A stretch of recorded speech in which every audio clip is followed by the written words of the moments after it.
be their motivation for lying? I don't think it's actually them that's lying. I think that it's a case of an imperfect connection, and demonic entities, or even just like, I mean, I use the word demonic not necessarily in the sense of evil, but just in the sense of like not angelic, or like something that's hanging around. They just want attention, right? So they might pretend to be like the Archangel Gabriel in order to just get the attention from Dean Kelly or something like that, and tell them something that they think they want to hear or something like that. Okay. And also to delay the whole idea of the apocalypse. If we take Revelation seriously, then what we realize is, for all these demons and all these negative, whatever, satanic, whatever word we want to use, entities, they all go to the lake of fire. They're done. When that happens, when that whole thing is realized, their time is finished. They're over. I mean, the human beings, we're still going on. We still have to deal with problems, whatever. The angels are still going on. God's still going on. But for all those guys, their shit is finished. So I think their motivation is to delay that final revelation from happening for as long as possible, if it is actually a climactic event as opposed to a series and a cycle of events, which we can argue about. And it's possible to have a wide range of opinions on exactly what that means. But taking it seriously, what it means for any of these kind of like interfering entities or spiritual creatures that might like show up during your magical working and pretend to be the thing that you're trying to talk to, their shit is finished after that. They're just done. So it's odd, because bringing it back to Hollywood loves apocalypses, but the real demons are the ones trying to prevent them from happening, not actually make them happen, because that would be the end for them, basically. There's a lot of demons who openly state too that they're doing the work that they're doing so that hopefully they can be redeemed, before the apocalypse comes, so that they don't have to, Yeah, definitely. I've heard that story a couple of times. Yeah. So if you were looking at it as like, this is like a path to enlightenment or something, then it would be like they're just trying to stop you from like, attaining that. I mean, instead of like the world ending and the. Yeah, I mean, it all depends how you want to take it. And like I said before, I hesitate to look at it just as a path to enlightenment. I think there is probably a bigger aspect to it. But at the same time, yeah, I mean, what you're looking at when you look at any kind of negative entity like this is essentially a creature whose whole being is predicated upon some form of ignorance. Like Crowley tells us, evil is, he says in Magical Without Tears, he says existence is a muddle. And actually, like, going from evil to good is just resolving the complexes, making things more clear, making it so we can see things more clearly. So if you take this idea of good and evil, then these beings, their whole existence is predicated on ignorance. People not understanding what's going on. And actually you find this in Liber 418.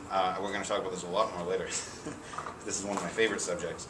But the four great devils that Crowley describes in Liber 418, when he kind of sees this is the source of evil in the universe. They are all corruptions of existing religions. So they're all parodies of existing religions in a way. I mean, he says that, Satan is worshipped on earth as Christ. And Buddha is worshipped on earth as, Belial is worshipped on earth as Buddha, and Leviathan is worshipped on earth as Muhammad. And all of these are intrinsically significant, and they all kind of make a great deal of sense, because the whole concept that we have a religious truth that is now being misinterpreted and being represented as something that it's not, in order to cause great destruction and peril based on ignorance. No, it's always based on ignorance.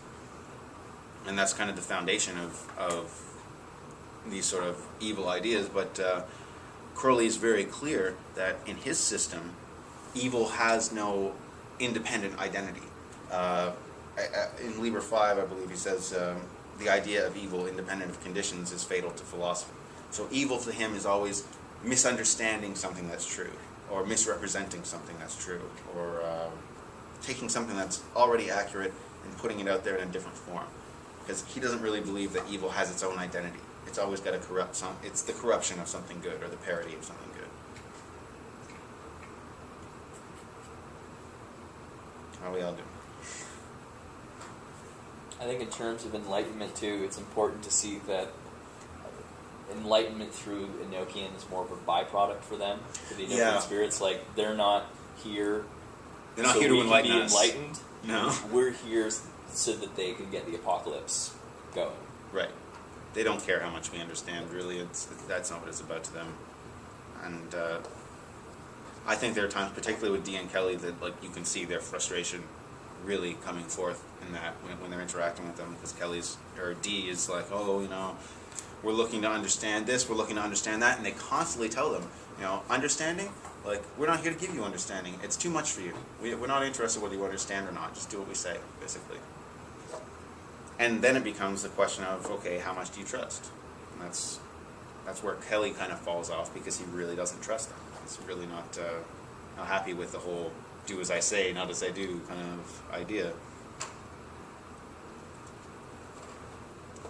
And they explicitly tell Kelly, like, you wouldn't know what to do with understanding if we gave it to you. Like, you wouldn't, like, we want us to tell you what power is. You know, shut up and go away, basically. And you can't handle it. They're constantly telling him that he can't handle the knowledge of what he's actually doing, and that upsets him on a regular basis.